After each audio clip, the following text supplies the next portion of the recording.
जंगल में एक नई हलचल थी। गौरी कवि ने एक नया मॉडर्न स्कूल खोला था। स्कूल को रंग बिरंगे फूलों और रिबन से सजाया गया था। गौरी ऊंचे आसन पर बैठी थी। आइए आइए, अपने बच्चों का दाखिला मेरे फैशन स्कूल में कराइए। यहाँ मैं उन्हें धूल मिट्टी में खेलना नहीं बल्कि सुंदर दिखना और मॉडल की तरह चलना सिखाऊंगी। फीस सिर्फ 2 मीठे सेब रोज। कालू कौवा जंगल में गौरी के स्कूल का प्रचार कर रहा था। सुनो सब, अगर चाहते हो तुम्हारे बच्चे राजा रानी दिखें, तो उन्हें गौरी मैडम के पास भेजो। मेरे प्यारे बच्चों, आज का हमारा पाठ बहुत ही महत्वपूर्ण है। हम सीखेंगे कि जब आसमान में काली घटाएं छा जाएं और तेज आंधी चलने लगे तो अपनी जान कैसे बचाई जाए। याद रखना, हवा के खिलाफ उड़ने की जिद कभी मत की। हवा की दिशा के साथ अपने पंखों को ढीला छोड़ना सीखना। यदि तुम हवा से लड़ोगे तो तुम्हारे पंख टूट सकते हैं, लेकिन यदि तुम हवा के साथ बहना सीख जाओगे तो तुम सुरक्षित घोंसले तक पहुंच सकोगे। ये सिर्फ उड़ना नहीं बल्कि मुश्किल वक्त में हार न मानकर रास्ता खोजने का हुनर है। उफ, रानो टीचर, बस भी कीजिए, हम बोर हो गए हैं। रोज वही हवा, तूफान और शिकारी की बातें। क्या जिंदगी सिर्फ डरने का नाम है? सही कहा कीकी ने। टीचर, जरा उधर देखिए, गौरी आंटी के स्कूल से कितनी अच्छी खुशबू आ रही है। मैंने सुना है वहाँ आज डांस क्लास है और जीतने वाले को शहद वाला सेब मिलेगा, और हम यहाँ सूखी हवा की बातें कर रहे हैं। बेटा मिठू, बेटा कीकी, मैं समझ सकती हूँ कि वो सब आपको अच्छा लग रहा है, लेकिन याद रखिए, जंगल कोई स्टेज नहीं है। यहाँ हर झाड़ी के पीछे एक खतरा छुपा है। अगर आपने बचना नहीं सीखा तो वो शहद वाला सेब खाने के लिए आप बचेंगे ही नहीं। आप तो बस डराती रहती हैं। मेरे पिताजी कहते हैं कि अब जमाना स्मार्ट दिखने का है।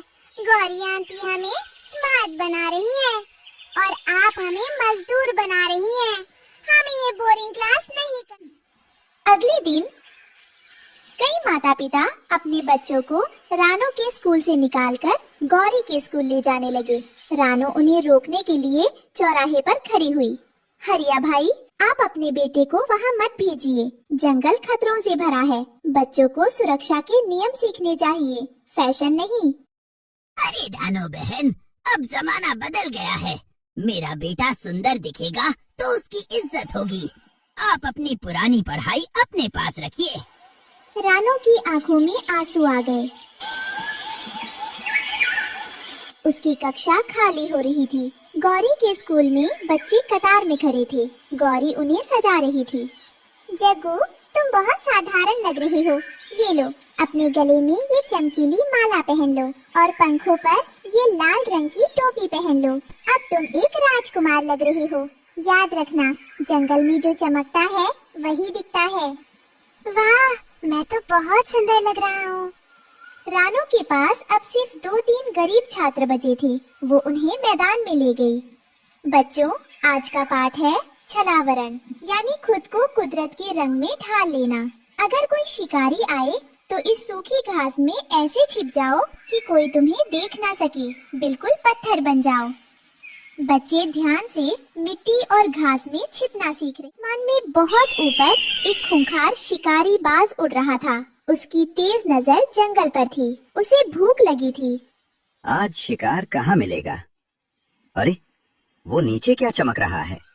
लाल और नीले रंग के पक्षी। वाह, ये तो खुद बता रहे हैं कि वे कहाँ हैं। आज तो दावत होगी। गौरी के छात्र फैशन शो की तैयारी कर रहे थे। जग्गू ने भारी माला पहनी हुई थी। अचानक जमीन पर एक बड़ी परछाई पड़ी। बाज ने हमला बोल दिया। भागो, बाज आ गया, सब भागो। टीचर, मैं उड़ नहीं पा रहा।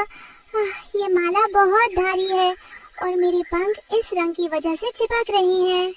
बाज उन बच्चों के पीछे पड़ा था जो सबसे ज्यादा चमक रहे थे। गौरी ने उन्हें छिपना नहीं सिखाया था, सिर्फ दिखना सिखाया था। बच्चे खुले में भाग रहे थे और बाज उनके करीब आता जा रहा था। बचाओ, वो मेरी तरफ आ रहा है। मैं कहाँ छुपूं? मैंने तो छिपना सीखा ही नहीं। बच्चे बुरी तरह डरे हुए थे और रो रहे थे। रानू ने शोर सुना। उसने देखा कि गौरी के छात्र मुसीबत में हैं। बाज जग्गू को पकड़ने ही वाला था। मेरे बहादुर बच्चों, अब इम्तिहान का समय है। जाओ और उन बच्चों को खींचकर झाड़ियों में ले आओ।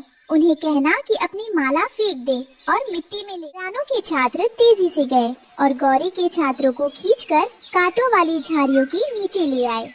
जग्गू, ये माला उतारो जल्दी और सब मिट्टी में मिल जाओ। हिलना मत, सांस रोक लो। सभी बच्चे रानू के कहे अनुसार मिट्टी में सनकर एकदम शांत हो गए। बाज ठीक उनके ऊपर मंडरा रहा था। बाज थोड़ी देर वहाँ घूमा, लेकिन उसे नीचे सिर्फ मिट्टी और सूखी घास दिखाई दी। रंग बिरंगे पक्षी गायब हो चुके थे। अजीब बात है, अभी तो यहीं थे, अचानक कहाँ गायब हो गए। लगता है मेरी आँखों का धोखा था।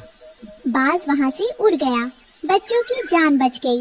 वे सब रानू से लिपटकर रोने लगे। शाम को गौरी, कवि और सभी माता पिता रानू के पास आए। गौरी का सिर शर्म से झुका हुआ था। बच्चों ने अपने फैंसी कपड़े उतार। रानू बहन, मुझे माफ कर दो। मैंने फीस के लालच में बच्चों की जिंदगी खतरे में डाल दी। अगर आज तुम्हें उन्हें छिपना नहीं सिखाया होता तो मेरी सजावट उन्हें मरवा देती। गौरी बहन, आज जो हुआ वो हम सब के लिए एक सबक है। मैं तुम्हें नीचा नहीं दिखाना चाहती, लेकिन ये सच है कि शिक्षा वो है जो जीवन की रक्षा करे, ना कि वो जो केवल बाहरी तौर पर अच्छा दिखाए। बनावटी सुंदरता और फैशन की चमक कुछ पलों की खुशी तो दे सकती है, पर संकट की घड़ी में केवल हुनर और ज्ञान ही काम आता है। बच्चों को उड़ना सिखाना अच्छा है, लेकिन उन्हें गिरकर संभलना और दुश्मनों से बचना सिखाना कहीं ज्यादा जरूरी है। याद रखना, असली निखार कपड़ों से नहीं, बल्कि उस समझदारी से आता है जो हमें विषम परिस्थितियों में भी जीवित रखे। उस दिन के बाद